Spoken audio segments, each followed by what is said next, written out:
Fighting in the dark happens when couples cannot seem to find a healthy way to resolve conflict. And as you know, conflict is going to happen in every marriage at every stage. You will experience some type of adversity, some type of disagreement, or some type of conflict. And how you resolve it is going to tell you whether or not you can have longevity in marriage. We've been married 37 years, and we have taken a lot of time trying to figure this one thing out. How do we resolve conflict in a healthy manner? Since we're talking about fighting in the dark, can you come up with one of them big fights where we drug each other down? Yeah, and then hopefully we resolved it. We never did that. We never resolved it. No, we never drug each other. We never drug each other through it. Oh my God. Yeah. You ruined my joke. Anyway, I cannot think of one big fight, but I could think of like sources of contention because as opposed to one big fight, there were lots of mini fights strung together on the same topic. Yeah. And they went on for like years. And that was in the way we communicated, because our communication style was so abrasive. We got married at a very young age, 17 and 19. And so we didn't really have those tools to be able to communicate effectively. So we communicated out of our immaturity. And that's one of the things that happens when you kind of grow up together. So a lot of our communication was abrasive, was abrupt, was inconsiderate, was incompassionate. And so it always led to bigger fights. So it's like we would have a little flicker, a little flame, and then here comes the lighter fluid to blow it up. Absolutely. So one of my main issues that I had was I always felt like he didn't understand me, that I was misunderstood.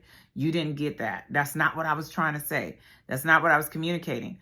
All the while, though, my communication and my tone is so abrasive that he can't hear beyond my tone to understand my heart, because it was just like, right. I'm very slick-tongued. I'm very sarcastic.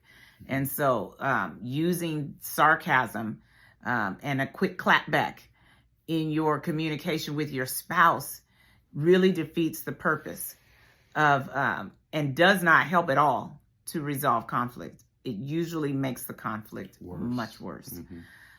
So I think for me, it was just really just not knowing how. And don't get me wrong, because as grown as we are at my big age, I still fight that even now today, because my sarcasm ain't went nowhere. I mean, I'm good at it. You're better. You're definitely better. I'm better at not using it as much, but I'm also, my comeback game, it's though, impeccable. it's impeccable. good. It's well rehearsed. I have brothers that we used to call it bagging. What'd y'all call it when y'all were younger? We used to call it bagging. I think my parents called it the dozen. Some people call it roasting. So when you grow up doing that all the time, your clapback is epic. So get rid of that clapback. Yeah, it doesn't cut your tongue out. But I was young, and I had to learn that does not work in marriage. That clapback don't work. Right. You can't use that as a form of communication. Right. So we just were not successful. And unfortunately, it took a lot of years to try to work through that. And you didn't understand what I was saying. I heard what you were saying. No, you didn't. I didn't never say that. Yes, you did. You said yada, yada, yada. No, I didn't. I said, and that could go on for anybody that's married knows that argument goes on for hours. Right. And just to add to that, a lot of times with the clapback and the sarcasm, I would get into it too. So we would start laughing and it became funny, but we never got through the conflict. We never got through the conflict. Way, yeah, we never resolved the issue. I mean, we ended up, coming together in laughter and stuff like that. But that's why those things, we strung them together, and it would continue because we never really addressed it. Because we can laugh together. That's the one thing we'll do. We laugh at anything. I promise. That's for those who know us. Yes, we will laugh at anything. We will find the humor in any situation. I promise you. So usually we would make each other laugh because we've been doing that since we were kids. Yeah, So yeah. if I'm sarcastic enough, he's going to laugh, period. And I always know his breaking 100%. point. I always know how to get him to laugh. And so that was also a defense mechanism in our conflict, was even though I'm talking trash and I'm talking mess, in a minute he's going to laugh. And so he's going to break. And then we can move up out of this nasty, icky feeling space. Staying in the dark. We just staying in the dark, but not addressing the conflict, not even addressing how to communicate through the conflict and how that form of communication wasn't effective. Right. We didn't start addressing that until we were much, much older. So we went through this for a lot of years. And consequently, because we waited till, years of that bad habit, that is, a lot of marriages don't survive that. And I really do believe, had it not been for the fact that we could laugh at everything, I don't know how we would have survived, because ultimately we would end up laughing, and that would get us out of that space. But having to grow up in that and not really learning the proper tools until we got much older, that was even more difficult, because now I'm learning the tools, but it's very difficult for me to employ them now, because now I have to get rid of 25 years of habitual bad communication. And I know the tools, and I know what I'm supposed to say, but it's now not comfortable for me to do that. So it became a fight within my own self of having to remind myself that you can't say that. And I mean, sometimes my whole skin would be itching, like burning on the inside, because I'm now trying to fight this thing that has really controlled my form of communication, and it was comfortable for me, and it was my protector. I was able to use that so that my feelings don't get hurt. My clapback is really just a protector of my feelings. We never were able to get to the heart matter. Because I couldn't regulate emotionally and couldn't figure that out. So just again, getting those tools, learning about it, hearing about it, studying it, that's what's helped us to get to the point now where we're even addressing these things in communication, where we're slowing down, where we're taking a beat to listen, to try to hear one another, and then to make a decision. Because the thing about marriage is hard. Marriage isn't anything that you go into lightly. A lot of work. It's a lot of work. And honestly, the work doesn't stop.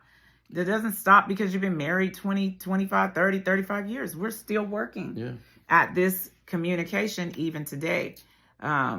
It's something that we have to remind each other of. It's something that, again, we have to hold one another accountable for. And do we always want to hear it? I don't know about you. I don't always want to hear it. I don't always want to hear him tell me, see, that's what I mean. You're not supposed to say that. Or when you say that, and we try to use these words, when you say it like this, it makes me feel a certain way. Right. And so that stops your partner from becoming defensive and having to defend when we start dealing with specifically feelings. I feel statements. I feel like this. I need. When you say that, it made me feel. Right. And so using those words and that verbiage to address that has probably been our biggest help. And so while I won't say it's resolved completely, I think that we work through it very well now. So that we can we definitely have the tools to do the right thing. We've set the boundaries of arguing, and like we said, arguing usually is not the problem. It's just how you communicate it. Right. That's the problem, because you're going to disagree in marriage. It's guaranteed. It is guaranteed. 100%. Yes. Yep. If you're not disagreeing, I would have some further questions for you. Something's funny stuff. Something's going on. But this is a tough space to be able to work through. I know it. We know it firsthand. This is tough, especially if you did not gain those communication skills as a child, as a teenager, as a young adult. Right. If you didn't learn that and you're just learning them because you're practicing on your spouse, that's a really tough space to navigate. That's a tough spot to be in, having to learn as you go. But we're here for you. We're here. We are. Comment, help me. in the comments or reach out to us through our DMs or on any of our social media platforms. And we'll contact you directly and help you to find those same tools that we were able to utilize to get us out of that really tight, dark space. So good luck and God bless.